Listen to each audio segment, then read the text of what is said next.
Yo mga idol, kamusta? Sports Talk PH nga pala. Ang laban ni Turman, pag-usapan natin yan mga idol. Ngunit bago ang lahat ay huwag kakalimutang mag-subscribe at i-click ang notification bell button for more sports talk. So 4 na araw pa nga lamang po ang nakakalipas magmula ng talunin ng undefeated 4 Division Champion Shakur Stevenson, ang former world champion na si Teofimo Lopez. Dahilan kung bakit siya na ngayon ang bagong WBO and The Ring Magazine Junior Welterweight Champion.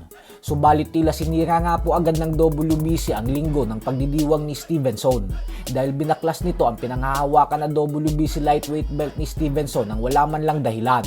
Dahil po dyan ay maliwanag na pinag-iinitan talaga ng husto ng WBC si Stevenson. Gawa ng sinuportahan nito ang desisyon ng matalik niyang kaibigan na si Terence Crawford sa ginawa nitong hindi pagbayad ng sanctioning fee sa WBC. Kaya hindi man lang nagbigay ng warning o letter ang WBC kay Stevenson na may posibilidad na baklasin nila ang titulo nito at bagkus tinuluyan agad nila ito. Nakakadismaya po ito sa parte ni Stevenson kasi umakyat lang naman siya ng 140-pound junior welterweight division para harapin ang hamon kontra kay Teofimo Lopez.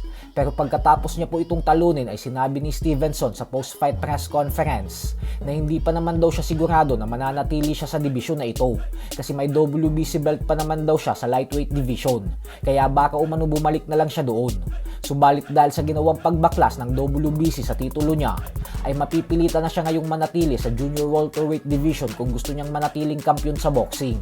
Taong 2023 niya pa nasungkit ang WBC lightweight belt at matagumpay niya itong nadepensahan ng 3 beses bago ang naging mega showdown niya kay Teofimo Lopez.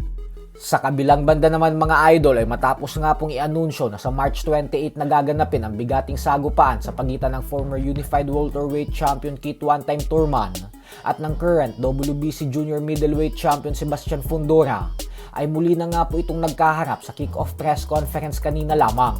At katulad nga po sa inaasahan ng karamihan ay muli na namang nagbitaw ng maiinit at nakakainsultong salita si Turman. Ayon kay Turman ay tandaan umano natin na 12 rounds ang kanilang laban at sa 12 rounds daw na ito ay tiyak na magkakamali si Fundora ng 1 beses at ang isang pagkakamali daw ni Fundora ay ang siyang dahilan kung bakit knockout ang sasapitin nito sa kanya. Panoorin umano natin kung ano ang mangyayari kay Fundora sa oras na dumapo ang kamao niya sa panga nito kasi makikita daw natin kung paano sumayaw ang higanting ito. Kaya naman ang payo ni Turman kay Fundora ay magdala na ng unan kasi matutulog daw ito sa ibabaw ng lona. Dagdag pa ni Turman na gustong-gusto niya daw kasing ibalik ang kanyang pangalan sa tuktok ng boxing. At ngayon umano na narito na ang pagkakataon sa harapan niya, kaya sasamantalahin niya na umano ito at hindi niya nasasayangin. Malas na lang daw ni Fundora kasi sa kanya pa ito natapat. Habang si Fundora naman ay naging matipid sa kanyang mga salita at sinabing kung pinagmamalaki umano ni Turman ang lakas nito, ay may lakas din naman daw siya. Sana lang daw ay panindigan ni Turman lahat ng mga sinasabi nito. So hanggang dito na lang po muna tayo mga idol.